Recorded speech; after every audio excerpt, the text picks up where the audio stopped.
তোমার অবহেলার কারণে তোমার সন্তান যদি বেনামাজি হয়, এই কারণেই তোমার এই কবর হাসরে প্রশ্ন করা হবে, তৈয়ার থাকো। এরে মা, তোমার অবহেলার কারণে তোমার সন্তান যদি বেপরদায় চলাফেরা করে, এর কারণে কবর হাসরে তোমার প্রশ্নের সম্মুখীন হতে হবে। তোমার অবহেলার কারণে তোমার সন্তান যদি আজকে কুরআনুল কারীম তেলাওয়াত যদি না করতে পারে, নবীর আদর্শ ছাড়িয়া যদি দেয়, এই কারণেই তোমাকে আল্লাহর দরবারে দায়ী হইতে হবে। হুজুরের কাছে পরামর্শ যখন চায়, তখন হুজুর বলে, একটা কাম করতে পারবেন? বলে, হুজুর আপনি বলেন, আমি জীবনও দিয়ে দিতে পারো, কাম না শুধু কুরবানি করলে হবে। বলে, শেষ রাত্রে যখন তাহাজ্জুদে উঠবে, তখন আপনি আল্লাহর কাছে ভালো করে কান্না করে আপনি মুনাজাত করবেন, কান্না করবেন, আল্লাহ আমার সন্তানগুলোকে আপনি নামাজি বানায়া দেন, হেদায়াত দিয়ে দেন। এরপরে আপনার বৌমাকে আপনি আগের রাত্রেই আপনি বলিয়া রাখবেন, আজানের সাথে সাথে অথবা আজানের পূর্ব মুহূর্তে দরজাটা খুলিয়া রাখতে বলে রাখবেন। বৌমাকে ওইভাবে বাবা বলিয়া রাখছে, তাহাজ্জুদে উঠিয়া বা পুজো করিয়া আল্লাহর দরবারে কান্না করিয়া মুনাজাত করিয়া আল্লাহর দরবারে বলছে, আল্লাহ আমার সন্তান রে আপনি নামাজি বানায়া দেন। এই কান্না করে করে আবেগ আপ্লুত হৃদয়টা নিয়া সন্তান ঘরের ভিতরে শুয়ে আছে, বৌমা তো দরজা খুলিয়া দিয়েছে। দরজা খুলিয়া দিয়া বাপ সন্তানের পা জড়ায়া ধরেছে, পা জড়ায় ধরে বলে, আব্বু আমাকে তুমি মাফ করিয়া দাও, আমি নিজেই তোমারে জাহান্নামী বানিয়া ফেলাইছি, আবার তোমার কারণে আমিও জাহান্নামী হয়ে গেছি। আজকে তুমি ফজরের রক্তে ওঠো না, কারণ জীবনে কোনোদিন আমি তোমারে নামাজে নিয়ে যাই না। আজকে তুমি বেনামাজি হয়ে জোহরে রক্ত চলে গেছে, কোনোদিন তোমারে নামাজের কথা বলি নাই। আসরে রক্ত হয়ে গেছে বাবা, কোনোদিন তোমারে নামাজের কথা বলি নাই। মাগরিবে রক্ত হয়ে গেছে তোমার, কোনোদিন তোমারে নামাজের কথা বলি নাই। ঈশার রক্ত হয়ে গেছে, কোনোদিন তোমারে নামাজের কথা বলি নাই। সুতরাং তোমার নামাজ না পড়ার, বেনামাজি হওয়ার পিছনে আমি বাপ দায়ী বাবা, তুমি আমারে মাফ করে দাও। আমি তোমার সব থেকে বড় ক্ষতি করেছি, আর তোমার এই ক্ষতি করার কারণে আমি বাপ নিজেই জাহান্নামী হয়ে গেছি। বাবা তুমি আমারে মাফ করিয়া দাও। এই কথা বলিয়া যখন বাপ চোখের পানি ছাড়িয়া কান্না আরম্ভ করেছে বাবা, ওই দিক দিয়ে অন্য সন্তান আশেপাশের লোক একত্রিত হয়ে গেছে।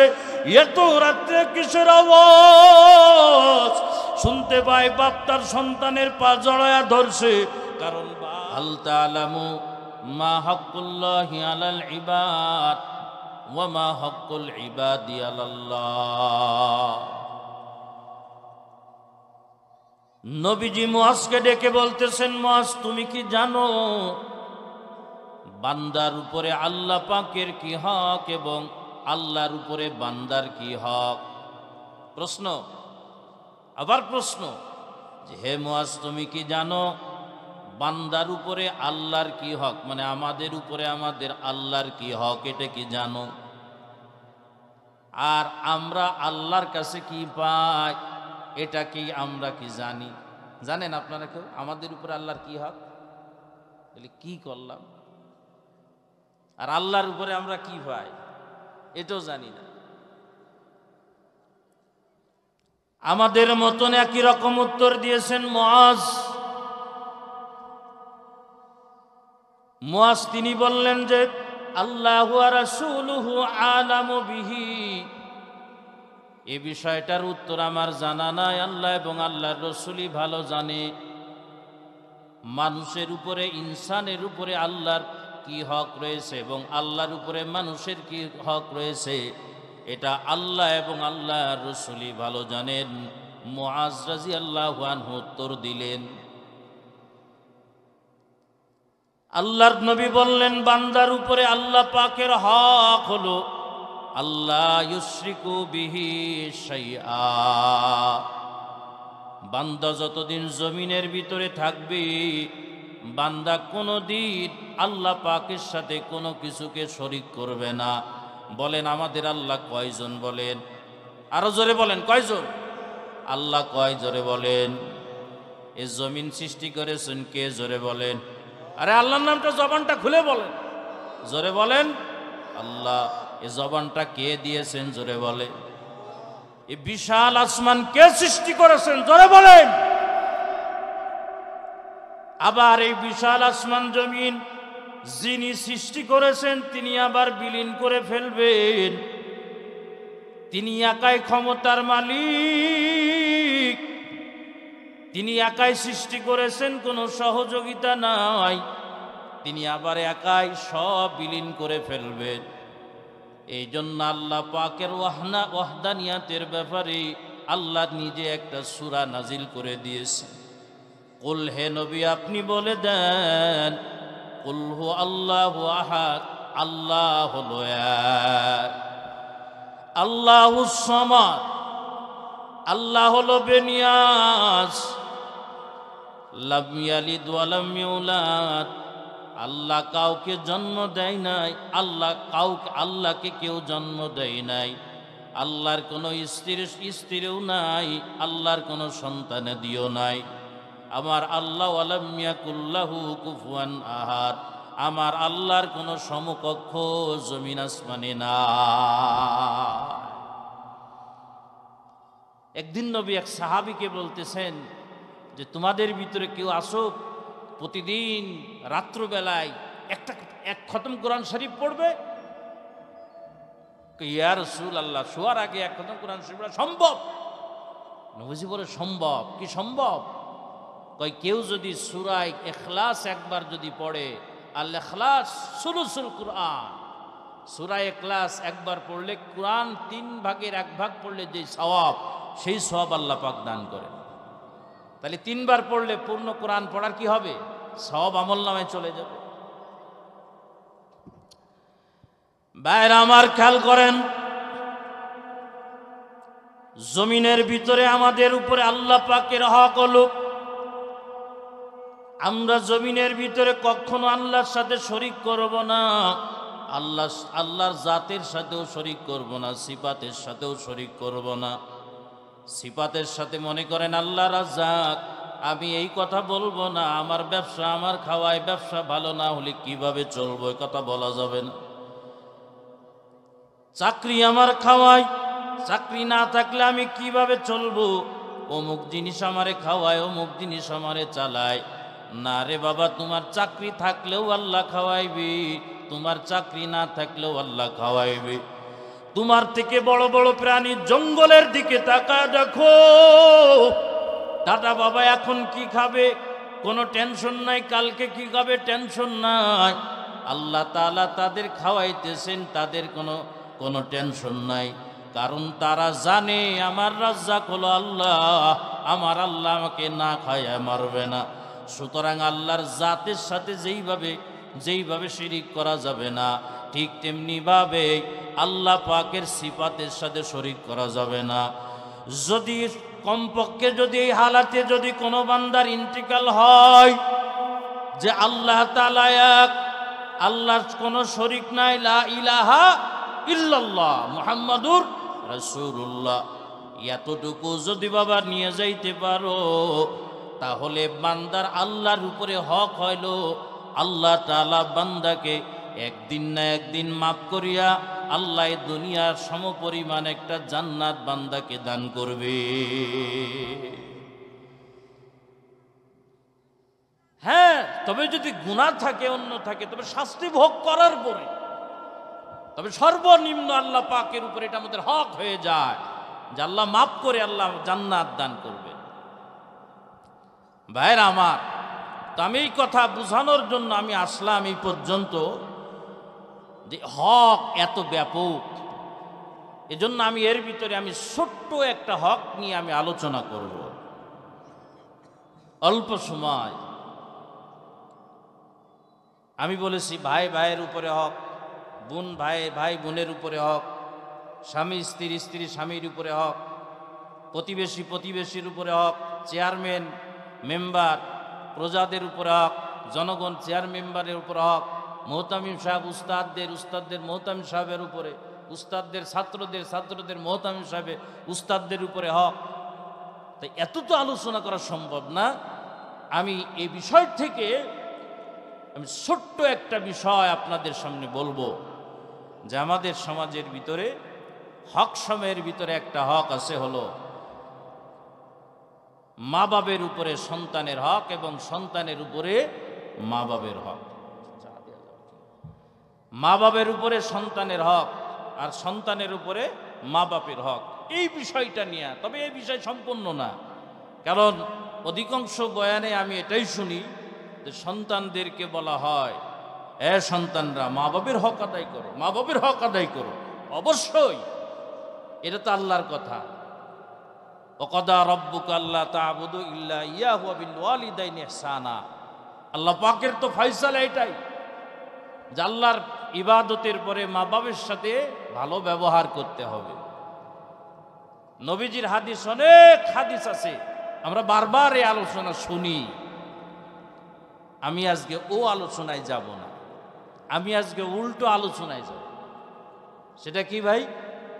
যে সন্তানের মা বাপের উপরে হক কি? কারণ কি? আল্লাহর হক আমাদের আগে আদায় করতে হবে না? তারপরে না আল্লাহ আমাদের হক আদায় করবে? কথা বলেন, ঠিক না ভাই? তো ঠিক তেমনি ভাবে আগে তো সন্তান মা বাপের হক আদায় করবে না, বরং কি করবে? মা বাপ সন্তানের হক আদায় করতে হবে।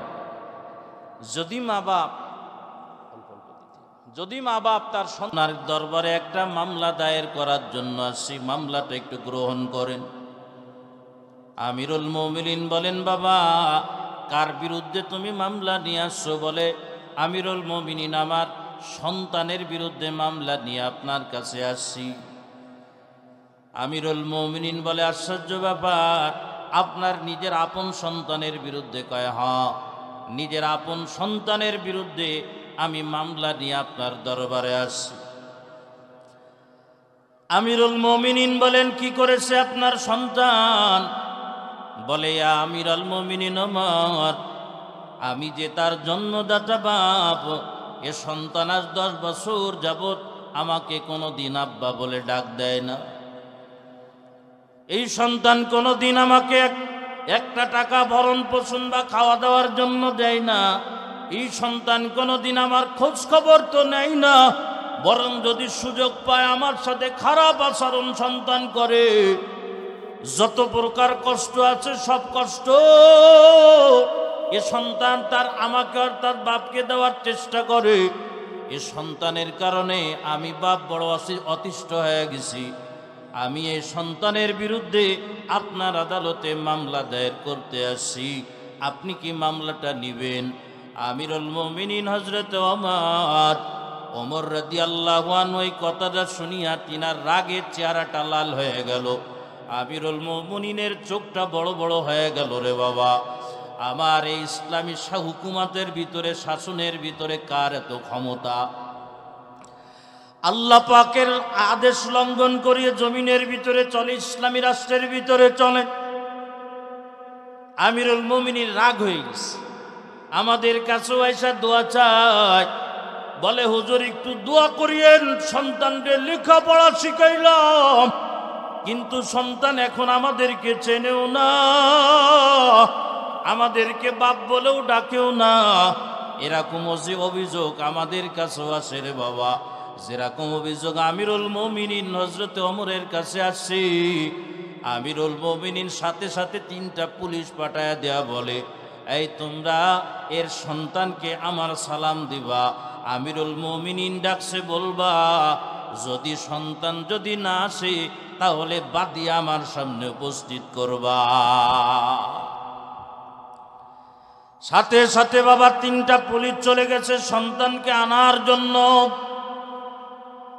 যা দেখে এক জায়গায় গল্প করতেছে, যায়া বলতেছে যে আমিরুল মুমিনিন তোমারে সালাম জানাইছে। হঠাৎ আশ্চর্য ব্যাপার, কেন কি হয়েছে? অত কিছু জানা নাই, তুমি যদি না যাও আমিরুল মুমিনিনের আদেশ, তোমাকে বাদিয়া নিয়ে যাইতে বলেছে। ওই যুবকটা তখন বলতেছে, কি ব্যাপার? চোরের মন পুলিশ পুলিশ, ওর তো মন পুলিশ পুলিশ না, মানে ওর নিজের একটা সাহস আছে, কেন আমাকে বাদিয়া নিয়ে যাইবা? আমি তো আমার ভিতরে কোনো অপরাধ খুঁজে আমি তো পাই না, চলো বাধা লাগবে না, আমি নিজে আমিরুল মুমিনিনের কাছে যাইব। এই যুবকটা বাবার স্বাচ্ছন্দ্যভাবে চেহারাটা উজ্জ্বল করি আমিরুল মুমিনিনের কাছে আসছে। আমিরুল মুমিনিন হযরত ওমর এই যুবকটারে দেখিয়া আরো রাগান্বিত হয়ে গেছে, চেহারাটা উজ্জ্বল হয়ে গেছে, চেহারাটা লাল হয়ে গেছে, চোখটা আরো বড় বড় হয়ে গেছে। তাকায়া দেখে তার জন্মদাতা পিতা এক পাশে দাঁড়ায় আছে। আমিরুল মুমিনিন হযরত ওমর এই যুবকটারে বলতেছে, রে যুবক, এই লোকটা মুরব্বীটাকে চেনো? কয় হ্যাঁ চিনি। কে? কয় আমার জন্মদাতা পিতা। বলে জন্মদাতা পিতা? হ্যাঁ জন্মদাতা পিতা। কয় এটা কিনা রে কি বাপ? কয় ডাকো। কয় না ডাকি না।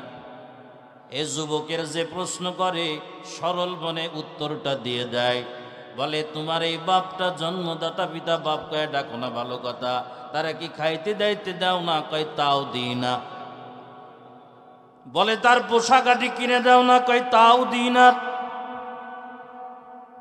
আমিরুল মুমিনিন বলে যুবক, তুমি কার সামনে দাঁড়ায় কথা বলছো? তুমি কি জানো এর শাস্তি তোমার কি হতে পারে? যুবক বলে আমিরুল মুমিনিন, বাপ আমার বিরুদ্ধে আপনার আদালতে মামলা দিয়েছে, আপত্তি নাই। তবে কি আপনার কাছে কি একটু জানতে পারি সন্তানগণ বাপ মার বিরুদ্ধে মামলা দিতে পারবে কিনা? ভালো করে বোঝেন।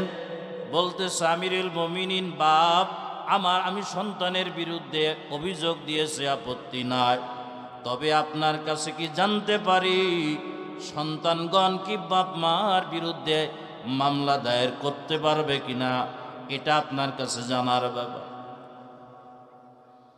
যুবকের চেহারার ভিতরে বাবা কোনো ভয়ের ছাপ নাই, কথার ভিতরে কোনো ভয়ের ছাপ নাই। আমিরুল মুমিনিনকে পাল্টা প্রশ্ন করছে।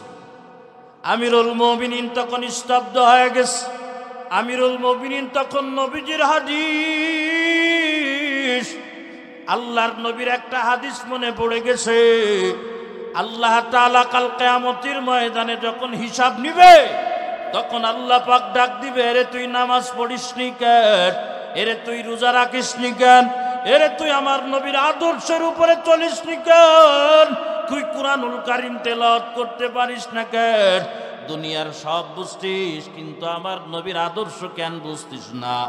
এই কথা যখন বলবে, তখন উত্তর দিবে আল্লাহ, আমার বাপ মা আমাদের ধরার আগে, আমার কাছ থেকে হিসাব নেওয়ার আগে আমার বাপ মাকে ধরেন। আমার বাপ মা দুনিয়ার ভিতরে যদি একদিন স্কুল কামাই দেয়, পিটাইছে, না খাওয়ায় রাখছে, কিন্তু নামাজ পড়ি নাই, কিন্তু বাপ মা কোনোদিন কিছুই বলে নাই। একদিন যদি ইংরেজি সাবজেক্ট যদি পড়া না পারছি, বাপ মা ধরে পিটাইছে, কিন্তু কুরআনুল কারীম জীবনে তেলাওয়াত করতে পারি নাই। কোনোদিন আমার বাপ মা আমারে কোনো কিছুই বলে নাই। এরে আল্লাহর বান্দা, বাপ সারাদিন বাবা বাড়ির বাহির থেকে যখন সন্ধ্যাবেলায় যখন বাড়িতে আছে, তখন আগে হিসাব নাই প্রাইভেটে গেছিলিস কিনা, কলেজে গেছিলিস কিনা, স্কুলে গেছিলি কিনা, সব বাবা খবর নাই, কিন্তু একবারও খবর নাই না কুরআনুল কারীম আজকে তেলাওয়াত করেছিস কিনা, আজকে 5 ওয়াক্ত নামাজ পড়েছিস কিনা খোঁজ নেই না, আজকে জিকির করেছিস কিনা, আল্লাহ পাকের ইবাদত আজকে করেছিস কিনা খোঁজ নাই নাই। এই কারণেই আমরা জমিনের ভিতরে সুযোগ থাকার পরেও আমরা জমিনের ভিতরে ইবাদত করতে পারি না, নবীর আদর্শের উপরে চলতে পারি নাই, নবীর আদর্শ তো শিখাই নাই, কোথার থেকে আমরা মান্য করব?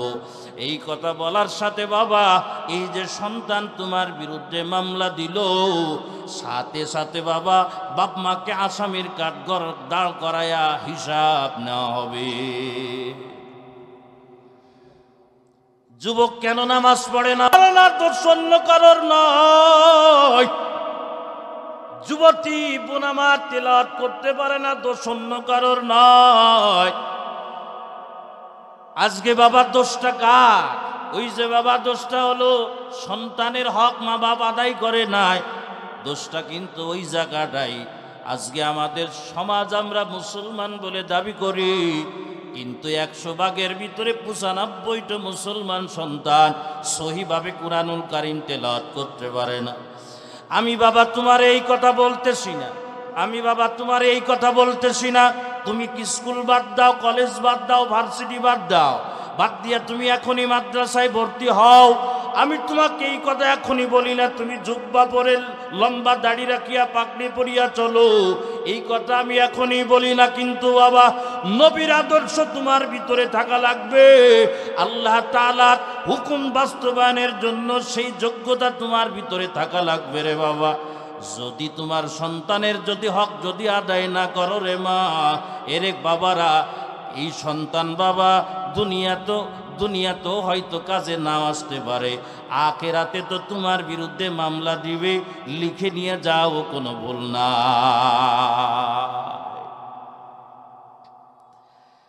গত করোনার সময় একটু খেয়াল করেন রে বাবা, গত করোনার সময়, করোনার শেষের দিকে আমার এক মুসল্লি আমারে ফোন দিয়া বলে, হুজুর একটু 10টার সময় মসজিদের সামনে আসে। ইনাদের বাপ বৃদ্ধর কাছাকাছি, পুরা বৃদ্ধ না। এবার ফোন দিয়ে বলে, হুজুর একটু আসিয়েন, আমরা ভাই বেগাররা থাকবানি। সন্তান এই ভাই বেগাররা কোটি কোটি কোটি টাকার মালিক, ঢাকায় বাড়ি তাদের। এরে আল্লাহর বান্দা খেয়াল করে না। এবার আমি যখন আসছি দেখলাম যে অ্যাম্বুলেন্সে করে একটা লাশ আসলো। আমি বললাম কার লাশ? বলে আমার বাপের লাশ। আমি বললাম তাহলে একটু মাইকে এলান করে দিই। তখন এই সন্তানরা বলে, না হুজুর মাইকে এলান করতে হবে না, আমার মসজিদের ঘটনা, মাইকে এলান করা লাগবে না। আমি বললাম তাহলে অ্যাম্বুলেন্সটিকে একটু বাহিরে বের করেন, জানাজা একটু সুন্দর করিয়া পড়ি। বলে হুজুর তাও লাগবে না, মনে হয় বাপ করোনায় মারা যাইতে পারে। আমি বললাম তা কি হয়েছে? বলে না আপনি বাহির থেকে জানাজা পড়াইয়া দেন। এবার বাবা আমি কারবালায় গেলাম, যশোর কারবালায় গেলাম, দেখলাম এই 3 সন্তান একটা বাপের কাছে বাবা ভেড়ে না। বাপরে কবরে নামানোর জন্য 3 জন লোক ভাড়া করে আনছে। এই যে তাপলি গলারা যে এই যে ব্যাডিং পত্র নেই, যেই জিনিসের মাধ্যমে ওরকম বাবা কাফনের কাপড়ের উপর দেয় প্যাকেট বাপের শরীরে লাগায়া দিয়েছে। বাপের শরীরে হাতও দেওয়া লাগে না। 3 জন লোক, 2 জন, একজন মাজা ধরছে আর 2 জন পিছন, সামনে একজন ধরছে, পিছন দিক দিয়ে একজন ধরছে। দরিয়া বাবার সন্তান 3টে একজনও বাবা কাছে যায় না। ওইভাবে পরের লোক, ভাড়া করা লোক দিয়া বাপরে কবর দিয়েছে। আবার আমারে দোয়া করতে বলছে, 3 সন্তানের চোখে পানিও নয়। কারণ বাবা দুনিয়ার ভিতরে এই সন্তানগুলো বাবা টাকা দেখাইছে, দুনিয়া দেখাইছে, আল্লাহ দেখায় নাই, রসুল দেখায় নাই, আখিরাত চিনাই নাই, কবর হাজর চিনাই নাই। এই বাপের তো এটা পাওনাই ছিল, এর থেকে তো বা ভয়ানক কোনো কিছু হইতে পারতো। আমাদের এক উস্তাদ আমাদের একটা বয়ান শুনাইতেছিলেন ক্লাসের ভিতরে, আমাদের এক উস্তাদ ক্লাসের ভিতরে একটা বয়ান শুনাইতেছিল। একটু খেয়াল করেন, একটু বাস্তবতা, দুনিয়ার বাস্তবতা বলি আপনাদের। এরে বাবা আমি তোমারে আবার বলি, বাবা তোমারে মাদ্রাসায় পড়া লাগবে এরকম না, তবে তুমি বাবা নামাজ ছাড়বা না। তোমাকে মাদ্রাসায় ভর্তি হতে হবে এরকম না, তবে বাবা তুমি নবীর আদর্শ ছাড়বা না। তোমাকে মাদ্রাসায় পড়তে হবে বিষয়টা এরকম না, তবে তুমি আমার ফাতেমার মতন পর্দা বেপর্দায় চলতে পারবা না। বাবা একটু খেয়াল করো, একটু খেয়াল করো। ঢাকায় এক বিরাট এক শিল্পপতি মারা গেছে। এই শিল্পপতির দুনিয়ার ভিতরে একটাই সন্তান, লক্ষ কোটি টাকা খরচ করিয়া সন্তানকে বিদেশ থেকে লেখাপড়া করে নেশাইছে, ডিগ্রির অভাব নাই। আরে বান্দা হঠাৎ করে দুনিয়ার থেকে বিদায় হয়ে গেল। সন্তান কত টাকার মালিক আল্লাহ পাকই জানে। বাপ বাবা বিদায় হয়ে যাওয়ার পরে এরকম বড় মাঠে বাপের জানাজা, ইমাম সাহেব দাঁড়াইছে জানাজায়। পিছনে ইমাম সাহেবের পিছন বরাবর ওই সন্তান যে শুয়ে রয়েছে উনার সন্তান দাঁড়াইছে। ইমাম সাহেব যখন বলছে আল্লাহু আকবার বলেছে, সন্তান তখন জানাজার ভিতরে চোখের পানি চড়ে হাউমাউ করে কান্না আরম্ভ করেছে। ইমাম সাহেব মনে করেছে বাপের বিদায় বেদনার কারণেই মনে হয় সন্তান কান্না করে। আহারে, ইমাম সাহেব দ্রুত নামাজ শেষ করিয়া সন্তানরে বুকের ভিতরে আগলায়া বলে, বাবা দুনিয়ায় কেউ থাকতে পারবে না, হয়তো আগে আর হয়তো পরে।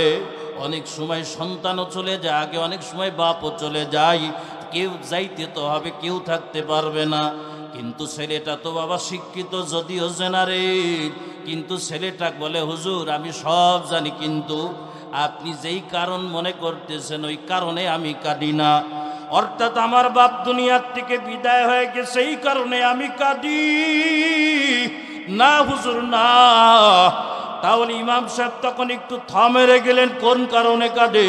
বলে হুজুর আজকে আমার বাপের আপনি জানাজা পড়াইছে, আমার বাপের ব্লাডের সাথে আপনার কোনো সম্পর্ক নাই, কিন্তু আজকে ওই জায়গায় আমার দাঁড়ানোর কথা ছিল, কিন্তু আমি পিছনে বুবার মতন দাঁড়ায় আছি।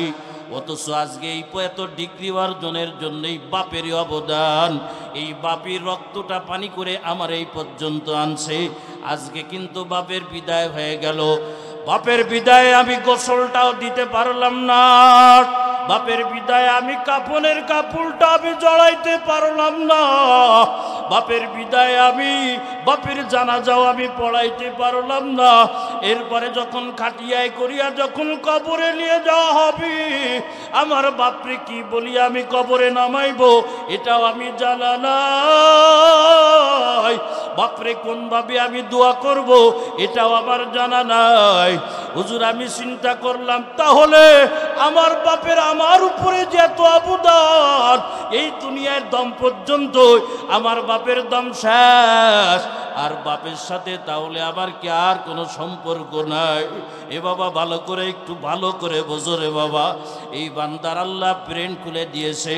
আসলে তাহলে আমার সন্তান যদি আমার সন্তান, আমারও একটা সন্তান আছে হুজুর, আমারও একটা সন্তান আছে, আমার বাপের মতন যদি আমার সন্তানটা কেমন বানায়, তাহলে তো আমার বিদায়ের পরে সন্তান আমার কবরের পাশে যায় কোনো দিন কানবে না, আল্লাহর কাছে দোয়াও করবে না রে বাবা। আমরা তো ইমামতি করি, আমরা তো বুঝি, আমরা দেখি রে বাবা, বছরে একবার দুইবার আসে বাবা, দাড়ি টুপি কিছুই নাই, বলে আমাদের নিয়ে যায়, বলে হুজুর একটু দোয়া করেন বাবা, এরকম পাগল বলদের মতন হাত উঠায়, আর আমরা তো জান্নাতে পৌঁছায়া দিই। কেমন সন্তান বানায় গেল বাবা, দুনিয়া তোমার বিদায় হওয়ার পরে তোমার জন্য দোয়াও করে না। কেমন সন্তান বানায় গেল বাবা, দুনিয়ায় তোমার জন্য চোখের পানি বাবা ফেলে না। এরে আল্লাহর বান্দা, বরংস বাবা এই সন্তান তোমার কবর হাসরের ভিতরে তোমার পেছে লাগায়া দিবে। হযরতে ওমর রাদিয়াল্লাহু আনহুর ঘটনা মনে আছে আপনাদের? কষ্ট হচ্ছে আপনাদের? জোরে একটু তাকবীর বলেন, লিল্লাহে তাকবীর, আরো জোরে লিল্লাহে তাকবীর। এই যুবক নির্ভয়ে নির্বিঘ্নে আমিরুল মুমিনিনের সামনে দাঁড়ায় বলে, হ্যাঁ আমি বাপরে বাপ ডাকি না, বাপরে খাওয়ান দিই না, বাপরে ভরণ পোষণও দিই না। আমিরুল মুমিনিন বলে, কি কার সামনে দাঁড়ায় কথা কও, বোঝো, টের পাও? এই মাইকটা এরকম মাইক, টের পাও? বলে সব টের পাই, তবে আমার একটু আমিরুল মুমিনিন একটু কথা আছে। কি কথা? বাপ তার সন্তানের বিরুদ্ধে মামলা দায়ের করেছে, সমস্যা নাই, কিন্তু সন্তান কি বাপ মার বিরুদ্ধে মামলা দায়ের করতে পারবে? কারেক বলতেছে, অর্ধ জাহানের বাদশাহ হযরতে ওমরে ফারুক রাদিয়াল্লাহু আনহুকে বলছে। এই কথা যখন বলছে, হযরতে ওমর ফারুক চুপচাপ হয়ে গেছে, কারণ ভিতরে তো কোনো পেঁয়াজ আছে। আর এমনও বাপ মা সমাজের ভিতরে আছে, সন্তান দিয়ে বিড়ি কিনে, আছে কি নাই? এই বাড়িতে বসে দুটো সিগারেট নিয়ে। এই সমাজে এত বিশৃঙ্খলা কার দোষ? সব কিয়ামতের ময়দানে বাপ মাকে বিচার কাঠগড়ায় দাঁড় করানো হবে। কুল্লুকুম রাইন, যে হাদিস একটাই পড়িস,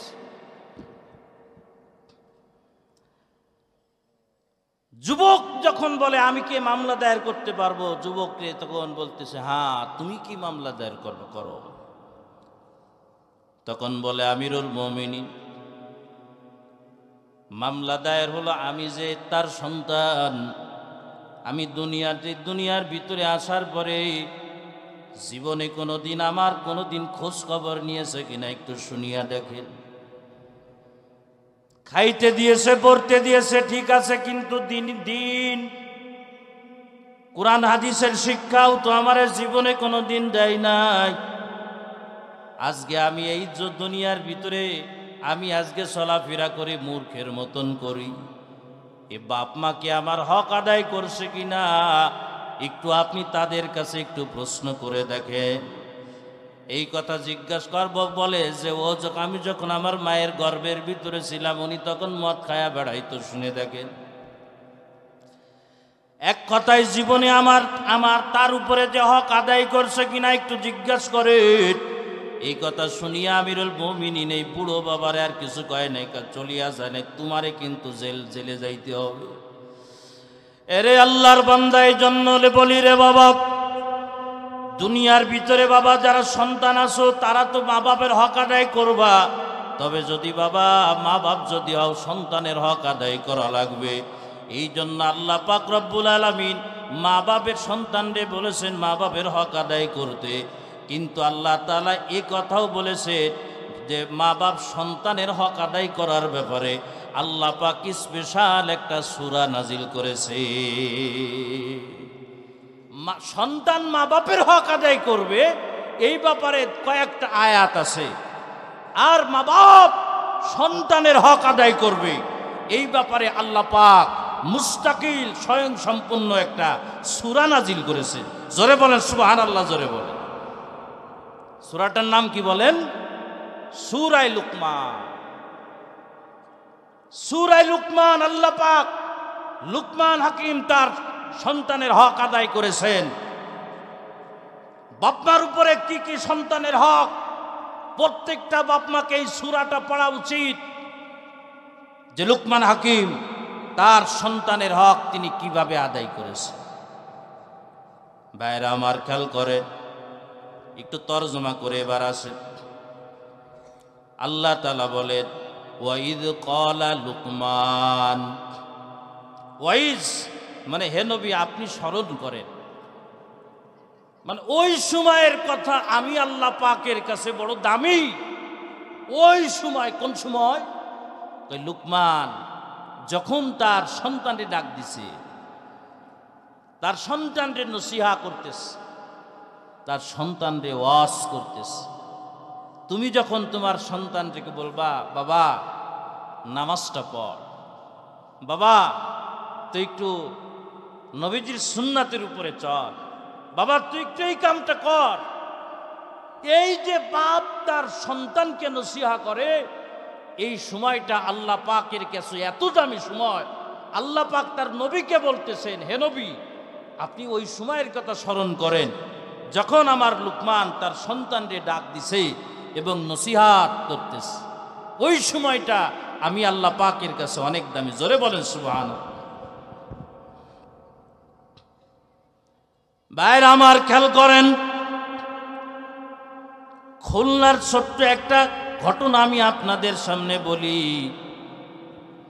খুলনার একজন বড় একজন আলেম আমাদের কাছে বলছিলেন, এরকম কোনো একটা মাহফিলে যাওয়ার পরে বাপ বয়ান শুনেছেন সন্তানের হক যদি আদায় না করা হয় কবর আসর উভয় জায়গায় বাপ মা কিন্তু ধরা খায়া যাবে।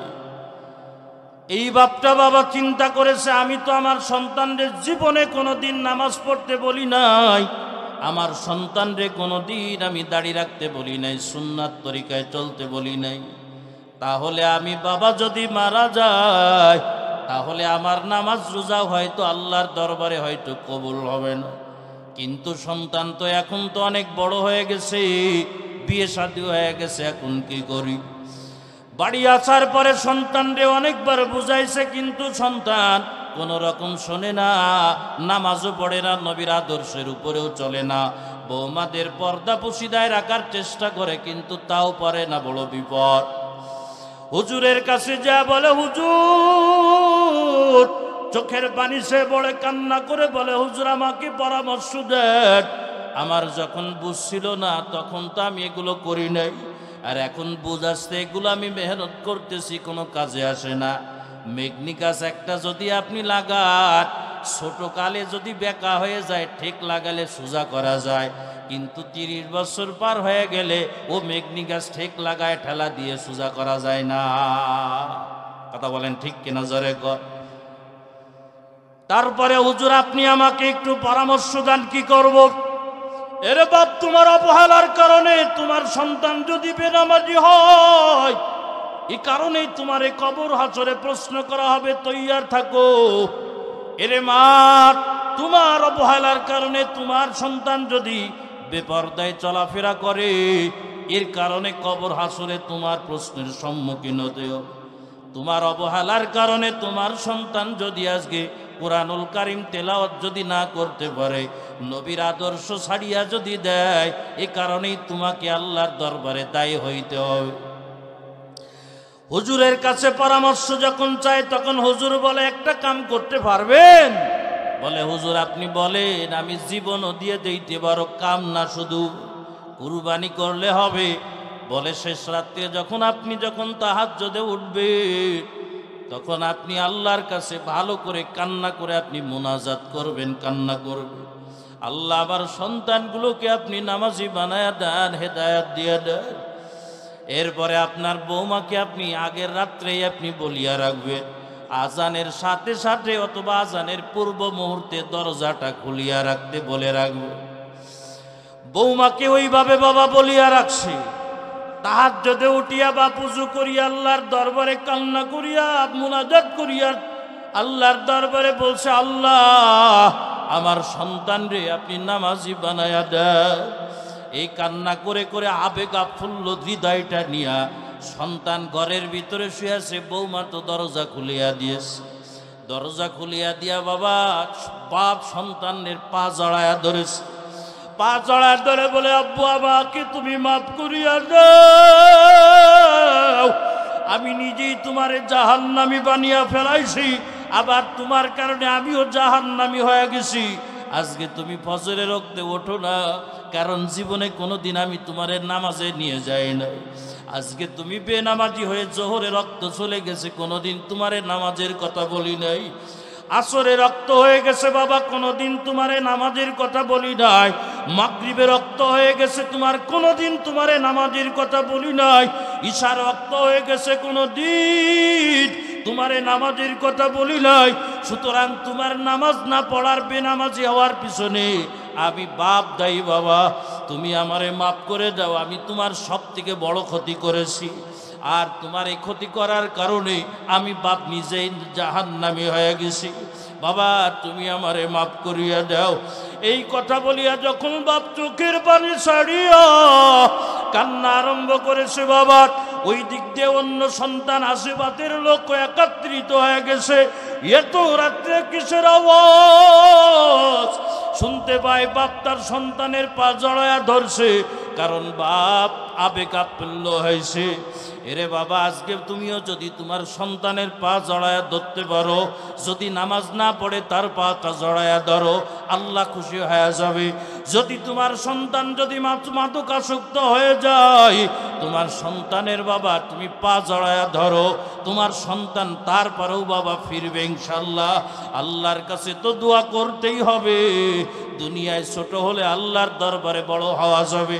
তুমি যদি তোমার সন্তানকে নসিহত যদি করো, আল্লাহর দরবারে এই সময়টা বড় দাম। আল্লাহ বলেন, হে নবী আপনি ওই সময়ের কথা স্মরণ করেন। কলা লুকমান, যখন আমার লুকমান কলা লিবনিহি তার সন্তানরে ডাক দেয়া বলে, ওয়াহুয়া ইয়াইদুহু নসিহত করিয়া বলে, ইয়া বুনাইয়া লা তুশরিক বিল্লাহ। এই আমার সন্তান তুমি ভালো করে শুনিয়া নাও, তোমার ঈমানকে রক্ষা করা এটা আমি বাপের উপরে দায়িত্ব। সুবহানাল্লাহ জোরে কর। তোমার ঈমানটাকে খাঁটি রাখা এটা আমি বাপের উপরে দায়িত্ব। আর আমরা কেমন বাপ, পূজার যখন সময় আসে বাবা, তখন আমাদের কন্যারা বান্ধবীর হিন্দু বান্ধবীর সাথে চলিয়া যায়, হিন্দু বান্ধবীর সাথে পূজার মণ্ডলে চলিয়া যায়। আছে কি নাই জোরে? বাপের কাছ থেকে টাকা নিয়া যুবকের দল হিন্দুদের পূজা মণ্ডলে চলিয়া যায়। তুমি খেয়াল করবা, কোন হিন্দু যুবক তোমার ঈদগাহে কিন্তু আসবে না, তোমার ঈদগাহে বাবা এসিয়া তোমার সাথে তাল দেবে না। কিন্তু বাবা শিরিক, যে শিরিক থেকে মানুষদেরকে বাঁচানোর জন্য আল্লাহ তাআলা ১০০ লক্ষ নবী রাসূল দুনিয়ার ভিতরে প্রেরণ করেছে। আর তুমি মুসলমান হইয়া বাবা, তুমি মুসলমান হইয়া শিরিক করতে যাও, যেই শিরিক থেকে মানুষকে বাঁচানোর জন্য আমার নবী বাবা মক্কার থেকে, মক্কার লোকরা নবীকে এমন কোনো কষ্টের রাস্তা নাই যে রাস্তা দিয়ে আমার নবীকে কষ্ট দেয় নাই। আরে আল্লাহর বান্দা, যেই মানুষদেরকে শিরিক নামক জাহান্নাম থেকে বাঁচানোর জন্য আমার নবী তায়েফে চলিয়া যায়, পাহাড় বাইয়া আমার নবী যায়েদ বিন হারেসাকে নিয়ে যায়। এ মানুষ, তোমরা যে শিরিক করো, এই শিরিক করিও না, আল্লাহ এক, আল্লাহ ব্যতীত কোনো মাবুদ নাই। কিন্তু তায়েফের নেতারা বাবা, ধনাঢ্য ক্ষমতাবান লোকেরা যুবক ছেলেদেরকে বাবা নবীর পিছনে লেলায়া দেয়। আর আমার নবীর পিছনে লেলায়া দিয়া নবীকে বাবা পাথর মারা আরম্ভ করে। আমার নবী বাবা রক্তে রঞ্জিত হইয়া, নবীজির বাবার শরীরটা রক্তে রঞ্জিত হইয়া যায়। হযরতে যায়েদ বিন হারেসা বলেন, নবীজির রক্ত যেই শরীরে একটা মশা মাছি বসা পর্যন্ত হারাম, ওই শরীর বাবাই কালেমার দাওয়াত দিতে যাইয়া মানুষকে শিরিক থেকে বাঁচানোর জন্য, জাহান্নাম থেকে বাঁচানোর জন্য নবী এত পরিমাণ রক্ত ঝরাইছে, নবীর রক্তে বাবা ওই জুতার নবীর পায়ে একাত্রিত হয়ে গেছে। আবার নবী বাবা রক্ত খনন হইতে হইতে নবীজি আর দাঁড়াইতে বাবা পারে না। বেঈমান কাফিরের দল আবার নবীরে দাঁড় করে দেয়, আবার নবীরে বাবা পাথর মারা আরম্ভ করে। ওই নবী বাবা কি আল্লাহর দরবারে কি জবাব দিবারে যুবক? আজকে বাবা মুসলমান হইছো, মুসলমানের কোনো কিছুই নাই। এজন্য লোকমান হাকিম তার সন্তানদের নসিহত করে বলে, লোকমান হাকিম বলে, সন্তান তুমি দুনিয়ার ভিতরে আসছো, আল্লাহ পাক তোমারে বাবা মুসলমান করিয়া দুনিয়ায় পাঠাইছে। এই জমিনের ভিতরে যত মানুষ দেখেন বাবা, হিন্দু দেখেন ও মুসলমান হইয়া জমিনে আসছে, বৌদ্ধ দেখেন মুসলমান হইয়া জমিনে আসছে, খ্রিস্টান দেখেন মুসলমান হইয়া জমিনে আসছে। জমিনের ভিতরে বাবা যত মানুষ দেখেন, সব মানুষকে আল্লাহ পাক মুসলমান বানায়া জমিনের ভিতরে আল্লাহ পাঠাইছে। প্রশ্ন হলো এখন, এই ছেলেটারা ইহুদি কে বানাইলো? ইহুদির কালচারে সন্তানটারে কে শিখাইলো? এই সন্তানটারে বাবা বৌদ্ধদের কালচারকে শিখাইলো? এই সন্তানটাকে হিন্দুদের কালচারকে শিখাইলো? এই সন্তানদেরকে বেজাতিদের কালচারকে শিখাইলো? এ জবাব বাবা আমি দিব না। এ তোমার সন্তান আজকে বাবা শাকিব খানের বাবা মডেল দেয়, শাকিব খান কিভাবে চুল কাটছে, এটা শিখাইছে কে? বাপ মার অপরাধ। এটা আমি বলবো না, কে বলবে একটু পরে বলবে। তোমার সন্তান বাবা আজকে বাবা ভারতের ইন্ডিয়া হিন্দুরা বাবা কি ভাবে পোশাক পরে, তোমার মুসলমান সন্তান ওই পোশাক ছাড়া অন্য পোশাক ভালো লাগে না। এরে আল্লাহর বান্দে শিক্ষা তারে কে দিল? তোমার সন্তান বিদেশি গায়কদের মতন পোশাক পরতে চায়, তাদের মতন চলাফেরা করতে চায়, এ শিক্ষা কে দিল রে বাবা? আজ থেকে 1400 বছর আগে আমার নবী বাতলায়া গিয়েছেন। আমার নবী বলেন, ক্বালান নবী সাল্লাল্লাহু আলাইহি ওয়া আলিহি ওয়াসাল্লাম, আল্লাহর নবী বলেন, কুল্লুকুম রাই কুল্লু মাউলুদিন ইউলাদু আলাল ফিতরা। এই জমিনের ভিতরে বাবা যত সন্তান দেখো, আবাওয়াইহি, এই সন্তানের বাপ মা, ইউয়াহিদানিহি, এ সন্তানদের ইহুদির কালচার শিখায়। এর বাপ মা একে ইহুদি বানাইছে, ইহুদি কালচার শিখাইছে। ওয়ায়ুনাসসিরানিহি, এর বাপ মা একে খ্রিস্টান বানাইছে, এর বাপ মা একে খ্রিস্টানের কালচার শিখাইছে। কথা বলেন ঠিক কিনা, জোরে বলেন। কিভাবে শিখাইছে? বাস্তবতা নবীর হাদিসটা একটু মিলাও। আলোচনা বাস্তবতা, নবীর হাদিস তো বাস্তবতা দেখতে হবে। আমার নবী তো অবাস্তব কোনো কিছু বলেন না, বলছেন? জোরে বলেন, বলছেন? ভাইরা আমার, একটু ব্রেনটা একটু খাটান। আজকে মনে করেন মাগরিবের পর আপনাদের এই এলাকায় মনে হয় কারোর ঘরে টিভি নাই, আসেনি? ডিশ লাইন আছে, ঘরে ঘরে পৌঁছাই গেছে না? আচ্ছা, ডিশ লাইন আছে। মুসলমানদের ঘর কেমন থাকার দরকার ছিল? নবীজির জামানা, সাহাবাই কেরামের জামানা যেমন ছিল, মাগরিবের যখন আজান হয়ে গেছে, মাগরিবের আজানের পরে নামাজ হয়ে গেছে, পুরা মদিনা এমন কোন ঘর নাই যেই ঘর থেকে কোরআনের আওয়াজ আসে। সুবহানাল্লাহ, জোরে বলেন। আমাদের এক হযরতজি বলছেন যে হালাত তো আমার দিল বলে, ঈসা মাওলানা তারিক জামিল বলে যে আমার তো দিল বলে এরকম যে ফেরেশতা ने आपस में मशवरा किया, যে ফেরেশতারা নিজেদের ভিতর পরামর্শ করে আমরা আজকে অমুকের ঘরে আল্লাহর কোরআন তেলাওয়াত শুনতে যাব। জোরে বলেন সুবহানাল্লাহ। আজকে আয়েশার কোরআন তেলাওয়াত শুনতে যাব, আজকে ফাতিমার কোরআন তেলাওয়াত শুনতে যাব, আজকে হাফসার কোরআন তেলাওয়াত শুনতে যাব। এটা তো হালাত ছিল ওই সময়। মাগরিবের পরে পুরা মদিনা ইবাদতখানা হয়ে যাইত। আর আমাদের কি হয়েছে? মাগরিবের পরে নামাজটা খুব কম ঘরে হয়, আরম্ভ করে দেয়। বাজার থেকে শুরু করে ঘর কি হয় বলেন? কি হয়? ওয়াজ হয়? কি হয়? সিরিয়াল কি বাংলাদেশের লোক করে না হিন্দুরা করে? ধরে বলেন। আপনারা আপনাদের ঘরে আছে বলে কথা বলতেছেন না, কি হয় কি হয় না জোরে বলেন। আচ্ছা, ওই ঘরের ভিতরে সিরিয়াল চলতেছে, এতটুকু বাচ্চা আছে, এতটুকু বাচ্চা। আল্লাহ তো মুসলমান বানাইছে, মুসলমান বানায় দুনিয়ার থেকে পাঠাইছে। ওই সন্তান কিছু বোঝে না, ও দেখতেছে সিরিয়াল, ও দেখতেছে, ওর মানসিকতা পরিবর্তন হচ্ছে কিনা জোরে বলেন। ও গান গাইতেছে ভিতরে, ওর মানসিকতা, ওর মুখে গান হচ্ছে। ভিতরে নাচতেছে, ওর মানসিকতা নাস্তা হচ্ছে। মুসলমানের ঘরের ভিতরে টিভির ভিতরে পূজা হচ্ছে, মা কালীর পূজা হচ্ছে, এ কালীর পূজা হচ্ছে। ওই সন্তানের মানসিকতা পরিবর্তন হচ্ছে। ও সন্তান ওই ভিতরে যে পোশাক, তার কাছে ওই পোশাক পছন্দ হচ্ছে। ভিতরে ছেলেদের যে পোশাক, ছেলে হলে ছোট বাচ্চা হলে ওই পোশাক পছন্দ হচ্ছে। এই শিক্ষাটা কে দিচ্ছে জোরে বলেন? মা বাপ দিচ্ছে, মা বাপ দিচ্ছে। সুতরাং দোষ তো আর একজনের হবে না, জাহান্নামে তো আর একজন যাবে না। জাহান্নামে যাবে কি? এই মা বাপের। আল্লাহ পাক গলায় শিকল লাগাবে। এই মাইকটা একটু জোর দাও তো হালকা একটু, এই মাইকটা একটু জোর দাও, আমার একটু কানে আসতেছে কম। এজন্য মা বাপকে পরিবর্তন হতে হবে, ঘরকে পরিবর্তন করতে হবে। মাদের ব্যাপারে একটা কথা বলে আমার আলোচনা আমি বেশি লম্বা করব না। ভাইরা আমার, খেয়াল করেন, কুতুবউদ্দিন বখতিয়ার কাকি রহমাতুল্লাহ আলাইহির নাম শুনেছেন আপনারা? শুনছেন না? কুতুবউদ্দিন বখতিয়ার কাকি। এই কুতুবউদ্দিন বখতিয়ার কাকি যখন ছোট বাচ্চা, তখন কারি সাহেবের কাছে পাঠায় দিস, যাও বাবা, কারি সাহেবের কাছে যাও, যায় তুমি আলিফ বা তাসা পড়িয়ে আস। এবার ঠিক আছে, একটু কানে আসতেছে।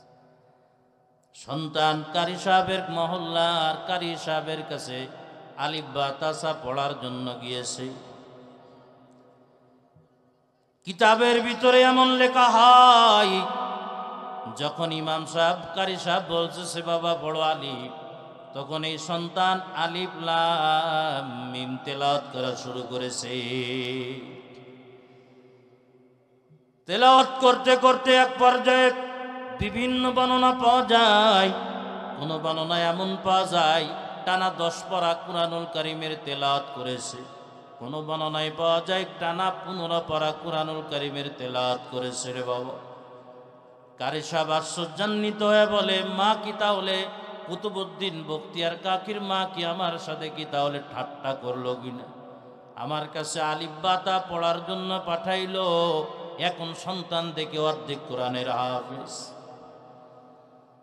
এই মিশরেও বাবা কয়েক বছর আগের দুই বছর আগের ঘটনা। এক সন্তান কুরআনের হাফেজ মায়ের পেটের ভিতর থেকে হয়ে আসছে, সুবহানাল্লাহ জোরে। কথা বলতে পারে না, যদি বলে বলো তো একটু পড়ে দিলে পরবর্তীতে সে পড়তে পারেন। এই জামানার ঘটনা রে বাবা। তাহলে ওই জামানায় কেন সত্য হবে না? কারি সাহেব সন্দেহ হয়ে গেছে। কারি সাহেব কুতুবউদ্দিন বখতিয়ার কাকির হাতটা ধরিয়া তার মার কাছে নিয়ে গেছে পর্দার আড়ালে। পর্দার আড়াল থেকে ডাক দিয়ে বলে, মা গো, কে বলছেন? বলতেছে আমি আপনার সন্তানের শিক্ষক। কারি সাহেব বলতেছে, কি ব্যাপার হুজুর, আমার সন্তান কুতুবউদ্দিন কি কোনো বেয়াদবি করেছে? বলে, মা গো, বেয়াদবি তো করেই নাই, কিন্তু আমি আপনার কাছে একটা প্রশ্ন করতে আসছি, প্রশ্নটার একটু জবাবটা একটু দিবেন। কি প্রশ্ন মা? আপনার সন্তান অর্ধেক কোরআনের হাফেজ বানায়া আমার কাছে আপনি আলিফ বা তাসা পড়ার জন্য দিয়েছে, এটা আপনার জন্য সমীচীন হয় না। তখন মা বলে, রে বাবা হুজুর আপনি কি বলেন? আমার সন্তানরে তো আমি হাফেজ কোরআন এখনো বানাই নাই। বলে, মা আপনি ঠাট্টা করবেন না। তখন কুতুবউদ্দিন বখতিয়ার মা পর্দার ভিতর থেকে বলে, আল্লাহর কসম, আমি আল্লাহর কসম দিয়ে বলি, আমার কুতুবউদ্দিন রে আমি কোরআনের হেফজ এখনো শুরু করাই না। তবে তখন উস্তাদের বুঝে আসছে এটা বিতর্গত কোনো আমল হবে। এমনি তো কুতুবউদ্দিনের মার একটা আমলের একটা প্রশংসা আছে। তখন বলে, মা আপনার কাছে আর একটা প্রশ্ন। বলো বাবা। বলে, আপনার সন্তান যখন আপনার পেটের ভিতরে ছিল আপনার কি আমল ছিল একটু বলবেন? বলে, হুজুর আপনি শুনবেন? কয় হা। কয় আমার যখন অনুভূতি আসলো আমার কুতুবউদ্দিন আমার পেটের ভিতরে আসে, ওই দিন থেকে আমি আর অনাত্মক কোনো কথা আমি বলি নাই। ওই দিন থেকে আমি চলতে ফিরতে উঠতে বসতে, যেহেতু কুতুবউদ্দিনের মা কোরআনের হাফেজা, কুতুবউদ্দিনের মা বলে ওই দিন থেকে আমি কুরআনুল কারীম চলতে ফিরতে হাঁটতে ঘুরতে পড়ি, কোনো পরপুরুষ আমি কুতুবউদ্দিনের মাকে একটু চেহারা না একটা চুল পর্যন্ত দেখতে পারে নাই। এরে আমাদের মাদের কি অবস্থা? সন্তানরা যখন গর্ভে আসে তখন বাবা টিভিটা যদি ছোট থাকে একটু বড় করিয়া দেয়। কথা কান ঠিক কিনা জোরে কন? বড় করিয়া দিয়া কিভাবে? এখন তো আবার ডাক্তার সব নিষেধ করে দেয়, কয় বারান্দাতে নামবা না, যদি স্লিপকে পড়ে যাও, হাঁটতেও পারবা না, যদি অন্য সমস্যা হয়। অথচ আমাদের মাদেরকে দেখছি, এই আমাদেরকে গর্ভে নিয়ে বাবা সারা উঠোন ঝাড় দিয়েছে, পানি বইছে, ধান সেজেছে। কথা কন ঠিক কিনা জোরে কন? আজকে কাটা লাগতেছে কেন? এই কারণেই রে বাবা। এরে আল্লাহর বান্দা খেয়াল করো, ওই সন্তান বাবা বলতেছে, কুতুবউদ্দিনের মা বলতেছে, আমার সন্তান এইভাবে পুরা গর্ভর অবস্থায় কাটাইছে। এবার আমার সন্তান যখন দুনিয়ার ভিতরে আসে, আমি উজু ছাড়া কোনোদিন আমার সন্তানকে আমি দুধ পান করাই না। আমার সন্তান যখন আমার দুধ পান করতে আসছে তখন আমি তার কানের ভিতরে কুরআনুল কারীমের তেলাওয়াত করে করে আমি শুনাইতাম, আরে অন্য কোনো আওয়াজ দিতাম না। আর আজকে আমাদের সন্তান ঘুমানোর আগে গান দিতে হয়, আগে মোবাইল দিতে হয়, মার কোনো কিছুই বলা লাগবে না। এরে নিজামপুরের মা তুমিও মা, আর কুতুবউদ্দিন বখতিয়ার কাকির মাও মা।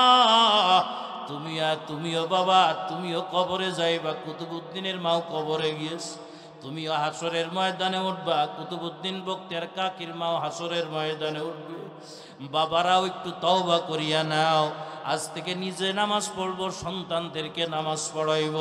সন্তান যদি নামাজ না পড়ে তাহলে অন্তত পক্ষে তার পায়ে যদি ধরতে হয় তাও ধরব। সন্তান যদি সুন্নত তরিকায় যদি না চলে, আমি সন্তানের পায়ে ধরে হলো সুন্নত তরিকায় চালাইব। কারণ বাবা তুমি যদি দুনিয়ার ভিতরে থাকো, তোমার সন্তান যদি দুনিয়ার ভিতরে গুনার কাজে লিপ্ত হয়, তাহলে কবরের ভিতরে একটা শাস্তি তোমার কবরের ভিতরে পাইবা। গুনার কারণে তোমার সন্তানের গুনার কারণে তুমি মা কবরের ভিতরে শাস্তি পাইবা। আমি এক কিতাবের, এটা বলেই শেষ করে দিতেছি, আমি এক কিতাবের ভিতরে দেখছিলাম আল্লাহর এক দুই অলি বান্দা ছিলেন, বন্ধু ছিলেন। একজন মারা গিয়েছে বাবা, আর একজন জমিনের ভিতরে আছে। কিন্তু যে মারা গিয়েছে এই অলিটা তার সন্তানের প্রতি বড় খেয়াল করতে পারে নাই। মারা যাওয়ার পরে যেই বন্ধুটা দুনিয়ার ভিতরে এখনো বাঁচিয়ে আছে, ওই বন্ধুটা স্বপ্ন দেখতেছে। স্বপ্ন দেখতেছে, দেখে বলে, বন্ধু তোমার কি অবস্থা? বলে, অবস্থা ভালো না, কারণ আল্লাহ তাআলা আমার সন্তানের কারণে আমার কবরের ভিতরে আযাবের ব্যবস্থা রাখছে। আমার সন্তানের প্রতি আমি খেয়াল করি নাই, নিজে আমল করেছি, সন্তান বেলাই, এই কারণে আযাব হয়। দোস্ত, তুমি যদি আমার সন্তানরে যদি পাও, আমার সন্তানরে আমার কথা একটু বলো, আমার হালাতটা একটু বলো রে বাবা। এরে যুবক, তোমার বাপ যদি মারা যায়, তুমি যদি বেনামাজি থাকো, তোমার বাপ শাস্তি পাবে। তুমি যদি গাঞ্জা করাও, তোমার বাপ মা যদি মারা যায়, তোমার বাপ মা শাস্তি পাবে। খেয়াল করো রে বাবা। এই বন্ধু যেটা দুনিয়ার ভিতরে এখনো আছে, পরের দিন বাবা সারাদিন তালাশ করতে করতে বন্ধুর সন্তানের সাক্ষাৎ পেয়ে বলে, বাবা তোমার বাপ অমুক না? কয় হ্যাঁ। তোমার বাপ আমার বন্ধু ছিল। তোমার বাপরে গত রাত্রবেলায় আপনি স্বপ্ন দেখলাম, তোমার বাপের কবরের ভিতরে আল্লাহ আযাব দেয়। কোন কারণে জানো? কয় তোমার নাফরমানি করার কারণে। বাবা তুমি আজকের থেকে নামাজ পড়ো, আজকের থেকে বাপ মার জন্য দোয়া করো। তুমি যদি না করো আযাব মাফ হবে না। কই বাপের কবরে যা হবে তা আমার কি দরকার? ছেলেটা এরকম হয়েছে। সন্তান এই ব্যবহার দেখে বন্ধু কষ্ট পাইছে, চলিয়া গেছে বন্ধু বাড়িতে। পরের রাত্রবেলায় আবার স্বপ্ন দেখেছে। স্বপ্ন দেখার পরে বলে, দোস্ত তোর কি হালাত? বলে, তোমার সন্তানের সাক্ষাৎ পাইছিলাম, কিন্তু তোমার সন্তান এত বেয়াড়া, তোমার সন্তান আমার কথার জবাবে দিল। এখন তোমার কি অবস্থা বলো? বলে, আল্লাহ পাক এই সন্তানের কারণে আমারে মাফ করে দিয়েছে। সুবহানাল্লাহ জোরে কর।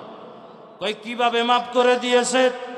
বলে, তুমি যখন আমার সন্তানকে নসিহা করে আসছিলা, আমার সন্তান গোসল করতে যাইতেছিল, পুকুরের ভিতরে যখন নামলো, আমার সন্তান এই পানিটা এরকম করতেছিল, উপর দিকে মারতেছিল। উপরে একটা পিপিলিকা পানির পিপাসার কারণে মুখটা হা করে আসমানের দিকে দিয়েছিল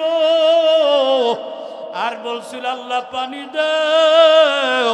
আল্লাহর কাছে পানি চাইতেছিল। হঠাৎ করে ওই সন্তানের ওই যে সুড়া পানিটা তার গালের ভিতরে গিয়েছে, তার আশপাশের জমিনটা পুরো ভিজায়া দিয়েছে। ওই পিপিলিকার সাথে সাথে পানি খাইছে এবং ওই মাটিটা চুষিয়াও পানি খাইছে। আল্লাহ তাআলার কাছে পিপিলিকা দোয়া করেছে, আল্লাহ যেই বান্দা আমারে আজকে পানি খাওয়াইলো, আল্লাহ তুমি এই বান্দারে হেদায়েত দেয়া দাও। এর পরিবারে যারা কবরবাসী হয়ে গেছে, আল্লাহ তুমি তাদেরকে মাফ করিয়া দাও। এরে বন্ধু, ওই পিপিলিকার দোয়ার কারণে আমার সন্তানও আজকে নামাজি। আল্লাহ ওই ওসিলে আমার কবরের আযাবও মাফ করে দিয়েছে। এই জন্য বাবা, আজকে সন্তান আমরা, বাপ মা যদি চলে যায়, দাদা দাদি চলে যায়, তাদের জন্য কিছু করার দরকার, তাদের হক আদায় করার দরকার। এই জন্য আল্লাহর নবী বলেন, বাবা ইজা মাতাল ইনসান ইনকাতা আনহু আমালুহু। আল্লাহর নবী বলেন, যখন কোনো মানুষ মারা যায় তখন তার আমল নামা বন্ধ হয়ে যায়, ইল্লা বিন সালাস। নবী বলেন তিনটা আমল জারি থাকে। কয়টা আমল? তিনটা আমল জারি থাকে। এক নম্বর হলো মিন সাদাকাতিন জারিয়া।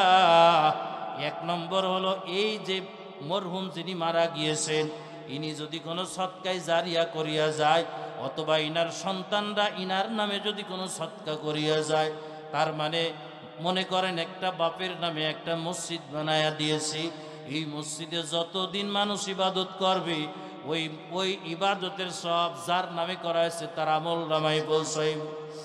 এই একটা হেফজখানা করে দিয়েছে বাবা, যতদিন এই হেফজখানায় তেলাওয়াত চলবে ততদিন পর্যন্ত মরহুমের কবরে তার আমল যাইতে থাকবে।